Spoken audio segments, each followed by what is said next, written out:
तबीयत ख़राब है, लेकिन मैं फिर भी आपके लिए ये वीडियो बना रहा हूँ क्योंकि आप लोगों के कमेंट आ रहे थे और मेरे पास कॉल्स भी आ रही थी कि एक सब्जेक्ट और रह गया है, बाल्यावस्था एवं बाल विकास। तो दोस्तों बाकी मैंने 9 सब्जेक्ट के वीडियो बना दिए हैं। अगर आपने नहीं देखे तो मेरे चैनल पर जाएं, आपको प्लेलिस्ट मिल जाएगी DElEd subject solution, DElEd paper solution के नाम से। तो उसमें सभी सब्जेक्ट मिल जाएंगे दोस्तों। तो चलिए जल्दी से वीडियो स्टार्ट करते हैं। तो दोस्तों ये सब्जेक्ट है दोस्तों बाल्यावस्था एवं बाल्य विकास का 801 का सॉल्यूशन है दोस्तों, फुल सॉल्यूशन है दोस्तों। तो चलिए बिना समय गवाए हम वीडियो को स्टार्ट करते हैं दोस्तों चलिए। तो दोस्तों फर्स्ट क्वेश्चन है बाल विकास एवं बाल्यावस्था का। इसमें दोस्तों फर्स्ट क्वेश्चन में विकल्प दिए हुए हैं।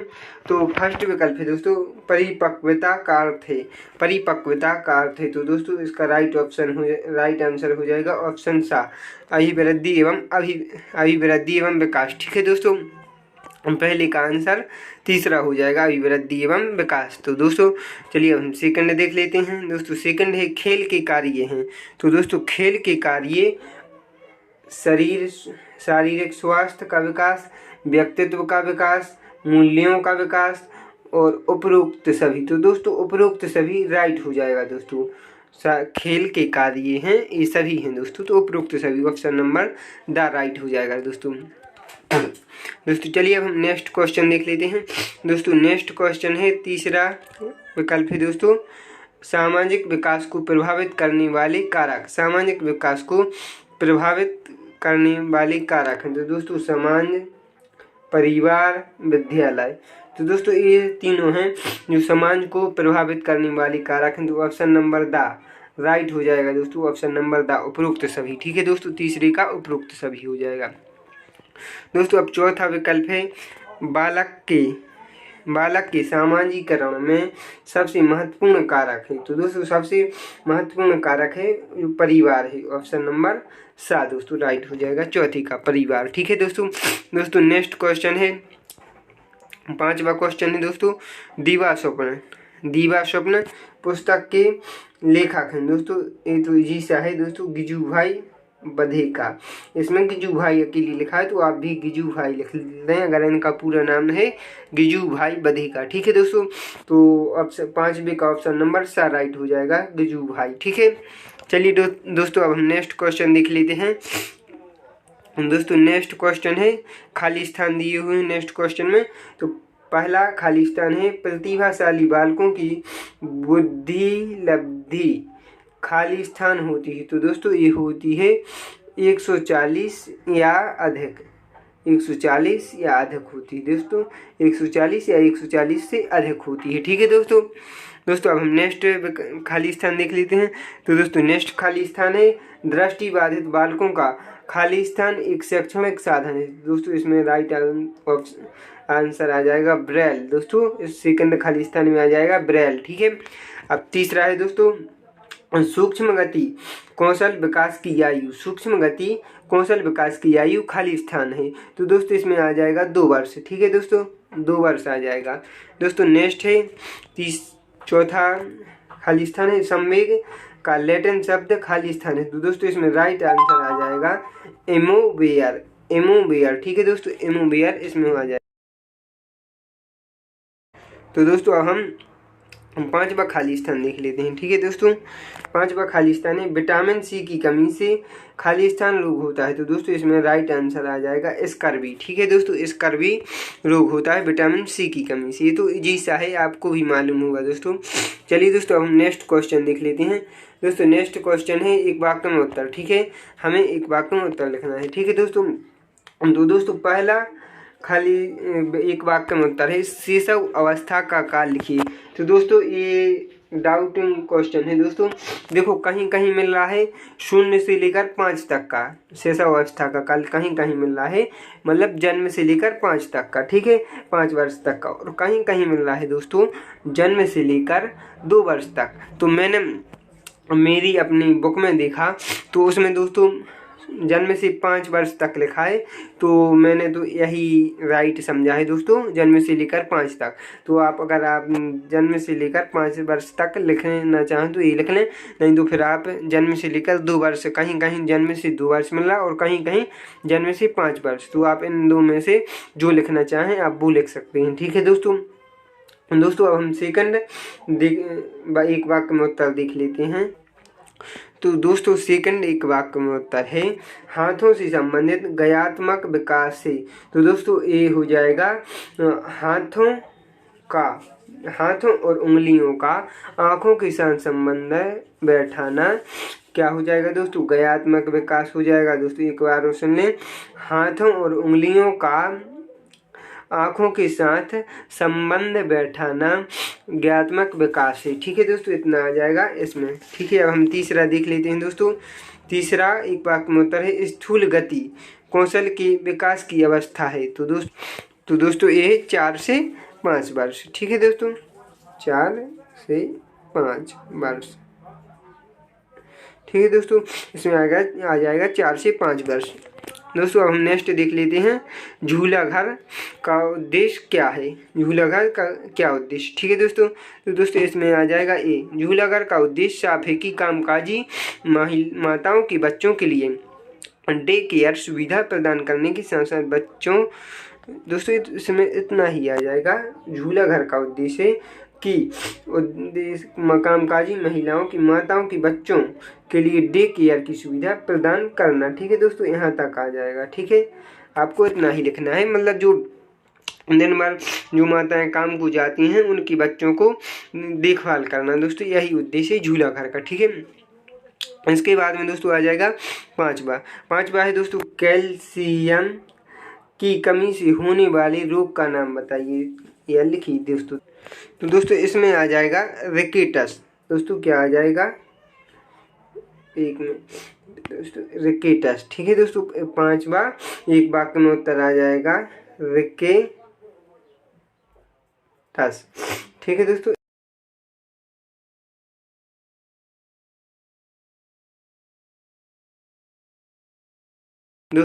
अब हम नेक्स्ट क्वेश्चन देख लेते हैं दोस्तों।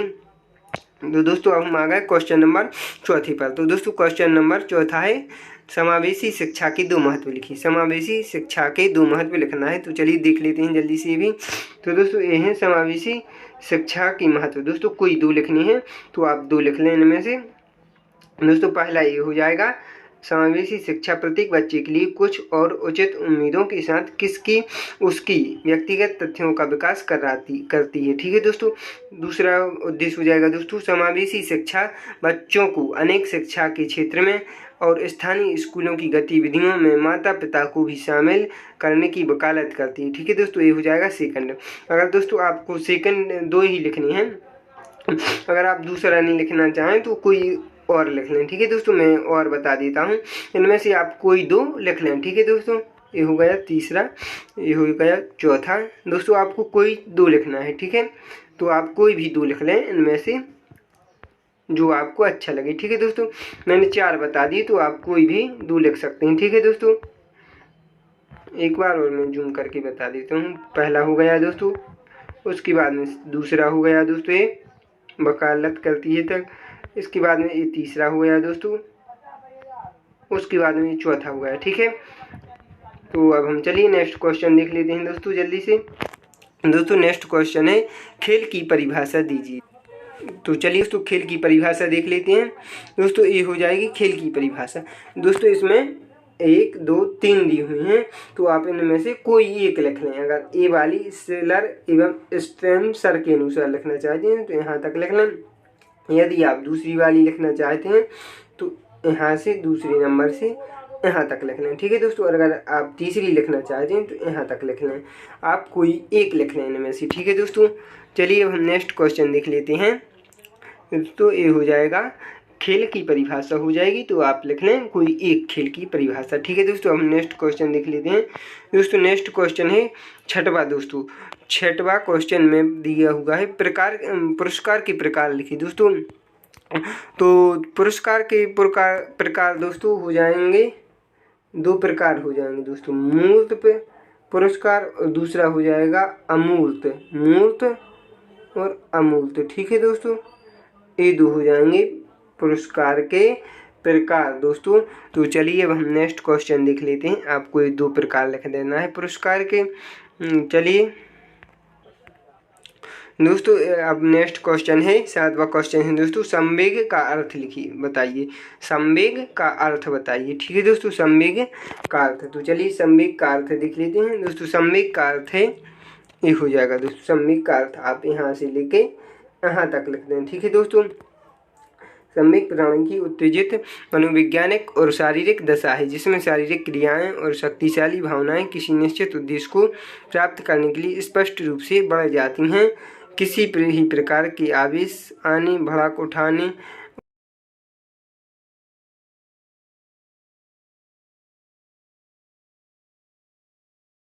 देख लेते हैं दोस्तों। नेक्स्ट क्वेश्चन है, 8वां क्वेश्चन है दोस्तों, दबंगता क्या है? दबंगता क्या है? What is valuing? ठीक है दोस्तों, तो दबंगता क्या है ये लिख लें। ठीक है दोस्तों, दबंगता क्या है? तो दबंगता से तात्पर्य है कि ऐसा व्यक्ति जो किसी से ना डरता हो, अपने आप को अधिक महत्व देता हो। ठीक है दोस्तों, तो ये आ जाएगा दबंगता क्या है इसमें। ठीक है दोस्तों, 8वें का उत्तर हो जाएगा। ठीक है दोस्तों, इतना तो आप लिख लें दोस्तों। चलिए उसके बाद नेक्स्ट क्वेश्चन देख लेते हैं दोस्तों। नेक्स्ट क्वेश्चन है, बाल श्रम का अर्थ बताइए। बाल श्रम का अर्थ, ठीक है दोस्तों, बाल श्रम का अर्थ देख लेते हैं दोस्तों। ये हो जाएगा 9वीं का आंसर। बाल श्रम का मतलब यह है कि जिससे कार्य करने वाला व्यक्ति कानून द्वारा निर्धारित आयु सीमा से छोटा होता है। ठीक है दोस्तों, मतलब जैसे 14 वर्ष की से कम आयु वाले बच्चों को यदि हम होटल या कारखाने में काम करवाएंगे तो वो बाल श्रम के अंतर्गत आएगा। ठीक है दोस्तों, तो ये आप लिख लें इतना, बाल श्रम का अर्थ हो जाएगा। ठीक है दोस्तों, अब हम नेक्स्ट देख लेते हैं दोस्तों। नेक्स्ट क्वेश्चन है 10वां है। तो 10वें में दोस्तों आ जाएगा सूक्ष्म गति कौशल की विशेषताएं लिखिए। सूक्ष्म गति कौशल की विशेषताएं। ठीक है, तो दोस्तों इसमें हमने अथवा वाला किया है, तो अथवा वाला हम बता रहे हैं। ठीक है दोस्तों, चलिए अब हम नेक्स्ट इसका आंसर देख लेते हैं दोस्तों। तो दोस्तों ये हो जाएगा सूक्ष्म गति कौशल की विशेषताएं। ठीक है, यहाँ से, ठीक है दोस्तों, यहाँ से सूक्ष्म गति कौशल की विशेषताएं दोस्तों। यहाँ ए फर्स्ट हो गई, यहाँ सेकंड हो जाएगी, यहाँ से थर्ड हो जाएगी, यहाँ से फिफ्थ, यहाँ से फोर्थ, यहाँ से फिफ्थ, 6वीं और 6 हैं दोस्तों। तो दोस्तों आपको कोई 4 कर लेनी है, 3 या 4 कर लेनी है दोस्तों। ये 3 नंबर का क्वेश्चन है, तो आपको 3 या 4 करना है। ठीक है दोस्तों, आपको 3 या 4 करनी है, इससे ज़्यादा नहीं करनी है।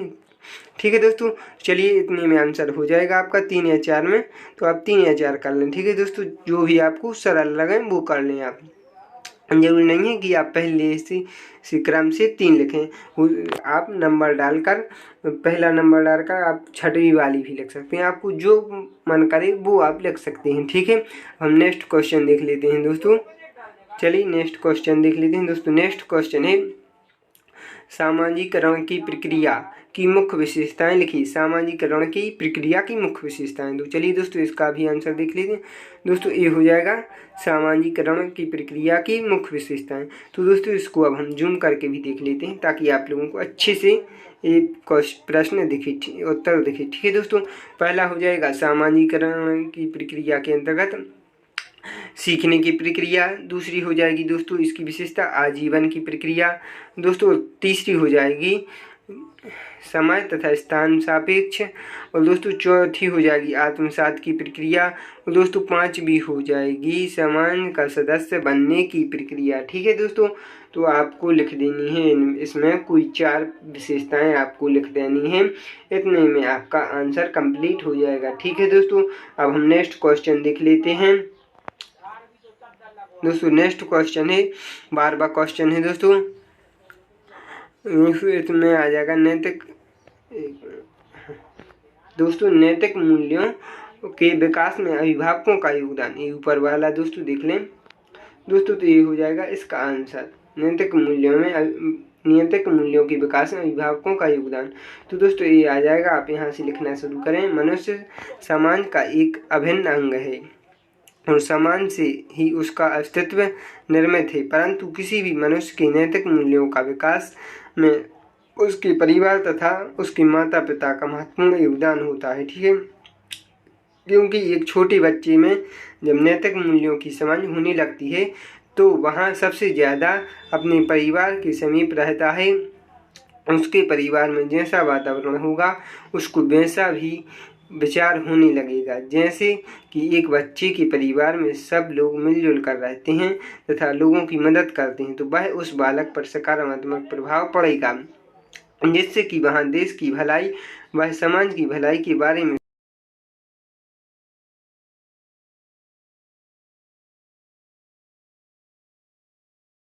तो बालक भी झगड़ालू किस्मत वाला व्यक्ति होगा। ठीक है दोस्तों, आपको इतना लिख लेना है 12वीं के आंसर में। ठीक है दोस्तों, तो इतना हो जाएगा 12वीं का आंसर, तो आप आसानी से कर लें। दोस्तों चलिए अब हम नेक्स्ट क्वेश्चन देख लेते हैं। दोस्तों नेक्स्ट क्वेश्चन है दोस्तों वैश्वीकरण के लाभ। ठीक है दोस्तों ये अथवा वाला किया है हमने, ए वाला, तो ए वाला हम कर ले रहे हैं। ठीक है दोस्तों, वैश्वीकरण के लाभ। तो दोस्तों ये हो जाएंगे वैश्वीकरण के लाभ। ठीक है दोस्तों, आपको लिखना है यहाँ से। ठीक है दोस्तों, आपको यहाँ से शुरू करना है। ठीक है, वैश्वीकरण के लाभ पहला हो जाएगा ए दोस्तों, दूसरा हो जाएगा यहाँ से। ठीक है दोस्तों, उसके बाद में तीसरा हो जाएगा यहाँ से और दोस्तों चौथा हो जाएगा आपका यहाँ से। ठीक है दोस्तों, यहाँ से यहाँ तक तो आप ये 4 लिख दें। ठीक है दोस्तों, 4 लाभ आप लिख दें, यहाँ से लिखना है दोस्तों। आप यहाँ से वैश्वीकरण के लाभ भी हैं, आपको दिख रहा है यहाँ से। ठीक है दोस्तों, तो आप इसका स्क्रीनशॉट ले लें दोस्तों, या फिर आप वीडियो को रोक कर लिख सकते हैं। आपको जैसा अच्छा लगे आप वैसा कर सकते हैं।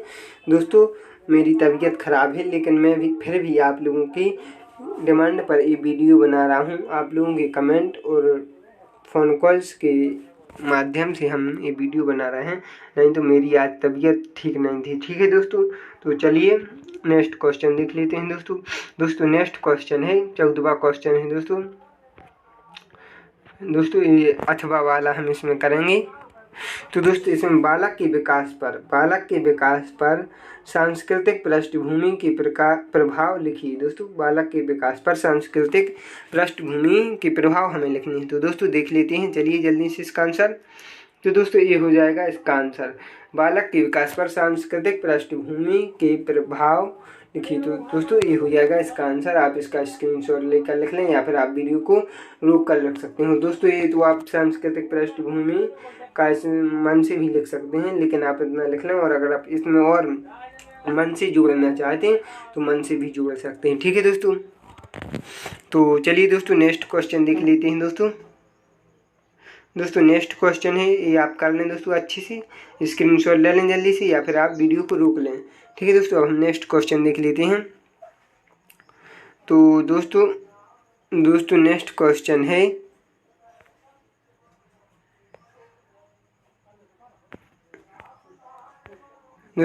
क्वेश्चन है ज्ञानात्मक विकास संबंधी शैक्षिक कार्यक्रमों के उद्देश्य लिखने हैं। ठीक है दोस्तों, चलिए देख लेते हैं हम जल्दी से। तो दोस्तों ये हो जाएंगे ज्ञानात्मक विकास संबंधी शैक्षिक कार्यक्रमों के उद्देश्य। ठीक है, इसमें दोस्तों इसी में उद्देश्य पूरे आ गए हैं। तो दोस्तों आप ये लिख दें इतना आंसर यहाँ से लेके यहाँ तक। ठीक है दोस्तों, ये आपका आंसर हो जाएगा। दोस्तों मैंने ये कुछ अपनी पाठ्य पुस्तक से आंसर लिए हैं और कुछ हमने गूगल से आपके लिए ये बना रहा हूँ। तो दोस्तों आप ये आंसर लिख लें। चलिए दोस्तों अब हम नेक्स्ट क्वेश्चन देख लेते हैं। दोस्तों नेक्स्ट क्वेश्चन है 16वां क्वेश्चन है दोस्तों, इसमें हम अथवा वाला करेंगे वाणी के दोष। ठीक है दोस्तों, वाणी के दोष। तो चलिए ये देख लेते हैं दोस्तों, ये है वाणी के दोष। ठीक है, आपको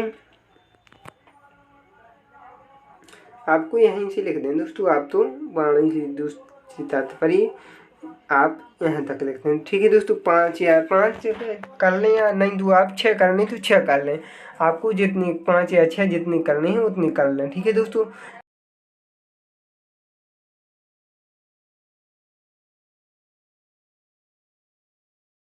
ये हैं और जूम कर ले रहे हैं हम। ठीक है दोस्तों, आपको आसानी से समझ में आएगा, मुझे आशा है दोस्तों।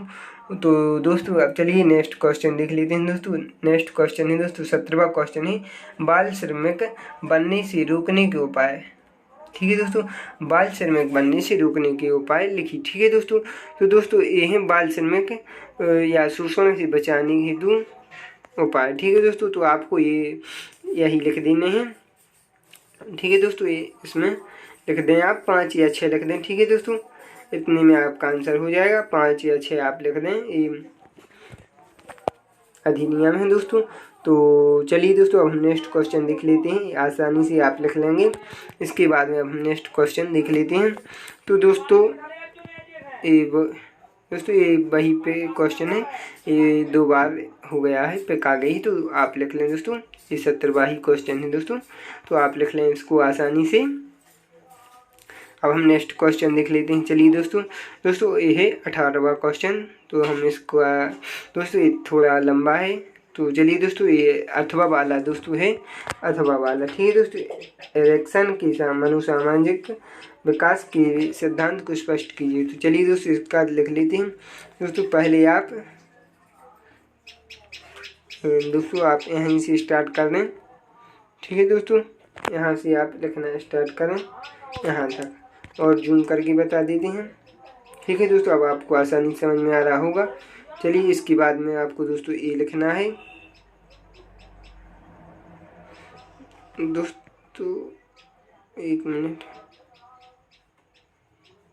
हाँ दोस्तों ये दिया हुआ है इरेक्शन का, थोड़ा सा इरेक्शन के बारे में, मतलब सिद्धांत के बारे में बेसिक दिया हुआ है। अगर आप बेसिक भी लिखना चाहें तो बेसिक लिख लें, नहीं तो आप ए न लिखना चाहें तो आप ए ना लिखें और यहाँ से स्टार्ट भी कर सकते हैं। अगर आप ये लिखना चाहें तो ये भी लिख लें। ठीक है दोस्तों, अगर ना लिखना चाहें तो आप यहाँ से भी स्टार्ट कर सकते हैं। ठीक है दोस्तों, इरेक्शन के सिद्धांत के अनुसार पूरा जीवन विकास के 8 चरणों से होकर जाता है। ठीक है दोस्तों, आप यहाँ से स्टार्ट करके इसकी इरेक्शन के सिद्धांत लिखने हैं।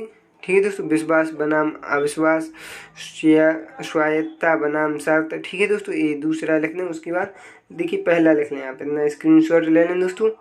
पहला बिंदु हो जाएगा ये इरेक्शन का, फिर उसके बाद में ये सेकंड हो जाएगा। ठीक है दोस्तों, आप इसका स्क्रीनशॉट ले लें।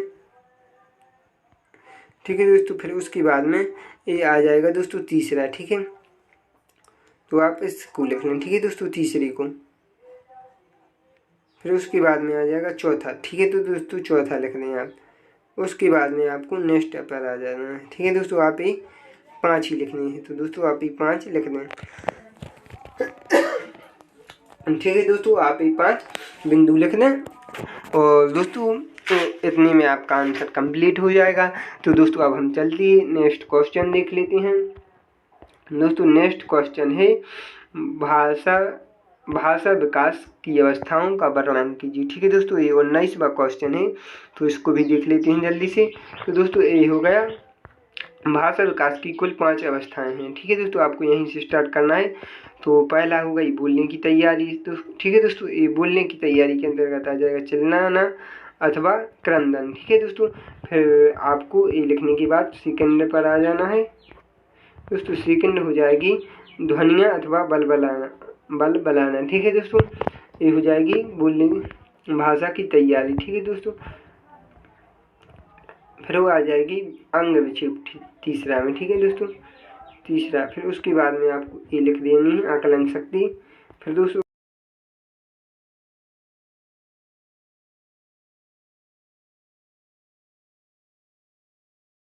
उसके बाद में आप ये लिख दें शुद्ध उच्चारण। ठीक है दोस्तों, शुद्ध उच्चारण कम से कम, ये तो शुद्ध उच्चारण काफ़ी बड़े होने के बाद होता है बालक में।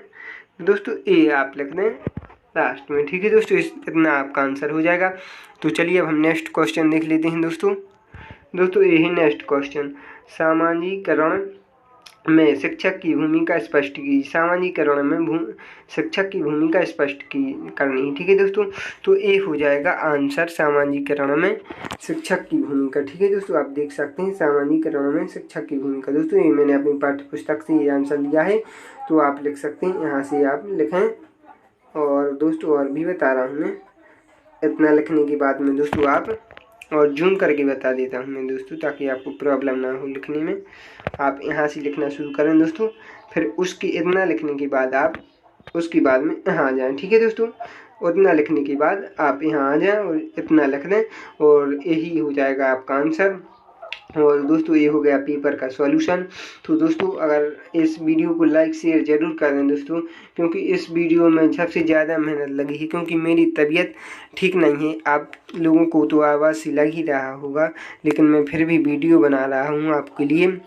तो इस वीडियो को लाइक शेयर ज़रूर करें दोस्तों, और दोस्तों चैनल पर नए हैं तो चैनल को अवश्य सब्सक्राइब कर लें। तो दोस्तों थैंक यू सो मच दोस्तों, मिलते हैं किसी नेक्स्ट टॉपिक पर दोस्तों। ये पेपर ऑल पेपर का सॉल्यूशन तो हो गया। अगर आपने बाकी पेपर का सॉल्यूशन नहीं देखा है तो आप प्लेलिस्ट में जाएं हमारी चैनल की, वहाँ आपको फर्स्ट प्लेलिस्ट मिलेगी DLED पेपर सॉल्यूशन के नाम से। तो आप उसमें सारे पेपर मिल जाएंगे, तो आप कर सकते हैं आपका जो भी पेपर रह गया है। ठीक है दोस्तों। और दोस्तों अच्छी इंटरेस्टिंग फेवरेट टॉपिक लाएंगे दोस्तों अगली बार हम। तो चैनल को अवश्य सब्सक्राइब कर लें और दोस्तों बेल आइकन जरूर दबा लें दोस्तों। बहुत ही जल्द हम एक अच्छा टॉपिक लाने वाले हैं। तो दोस्तों थैंक यू सो मच दोस्तों। तो आप कर लें ये पेपर दोस्तों। आशा है कि आप अच्छे से पेपर कर रहे होंगे और आप सबके पेपर अच्छे से हो रहे होंगे। और दोस्तों कमेंट में अपना सुझाव जरूर दें कि अपने पेपर कैसे हो रहे हैं और हमारी वीडियो से आपको कितनी हेल्प हुई है, ये ज़रूर बताएं दोस्तों। तो थैंक यू सो मच दोस्तों, मिलते हैं नेक्स्ट वीडियो में।